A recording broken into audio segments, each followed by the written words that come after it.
summer clearance. Good evening, everybody, and welcome to another KX4 Sports Extra. This is another busy night for prep football, and it is especially Plains Conference for one of the area's top rivalries. Unbeaten and fifth-ranked Glendon Felton came a-calling on the unbeaten and ninth-rated Dilworth. As usual, quite a ball game. And it was, first of all, in the first quarter, Stoltz and Empting doing a lot of the damage. And here's Mike Empting bowling over for a 6-0 lead. But perhaps the turning point of the game came in the second quarter because they would have gone up by 2 touchdowns. But the big fumble there by Empting, and it's Eric Tweeten recovering. That thwarts the drive. It was 6-0 Dilworth in the second half. Fourth quarter, and the Buffaloes go to the old hook and ladder play. Here it is. Robert Rudum connects with Gene Walker. 20-yard touchdown pass, and it's 8-6 Locos. Later in the quarter, Rudum calls his own number. He keeps the ball in the veer option. Dilworth goes on to win it by a score of 15-6. We feel very fortunate to have won tonight. They dominated for 3 quarters. I think we got the momentum in the last part of that third quarter and the fourth quarter, and I guess when you stay close, anything can happen.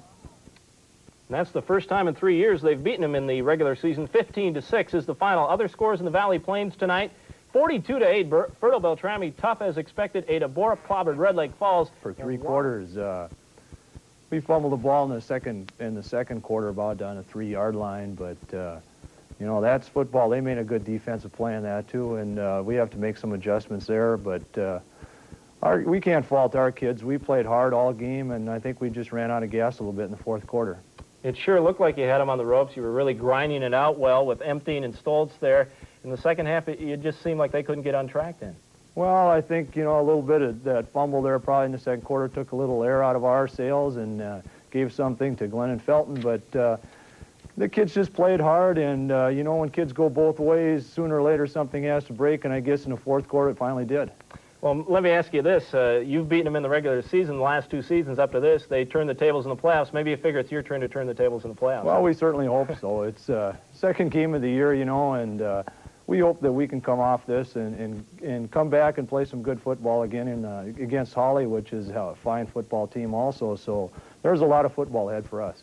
Craig, one last question. What about the conference race? Everybody has kind of pegged you 2 teams, but of course Fertile is looking very impressive. I see where they won big again tonight. Well, I think you got to put Fertile right up there. They tied with Glendon last year, and they've got some tremendous ball players too. And I think if you follow our conference right along, you'll see that there's a number of teams up there. You watched Waban and Holly there, 7-0 game, and Waban has an excellent team, and everybody says that Holly doesn't have much, but hey, if they're only losing 7-0 there, you know they've got an excellent team also.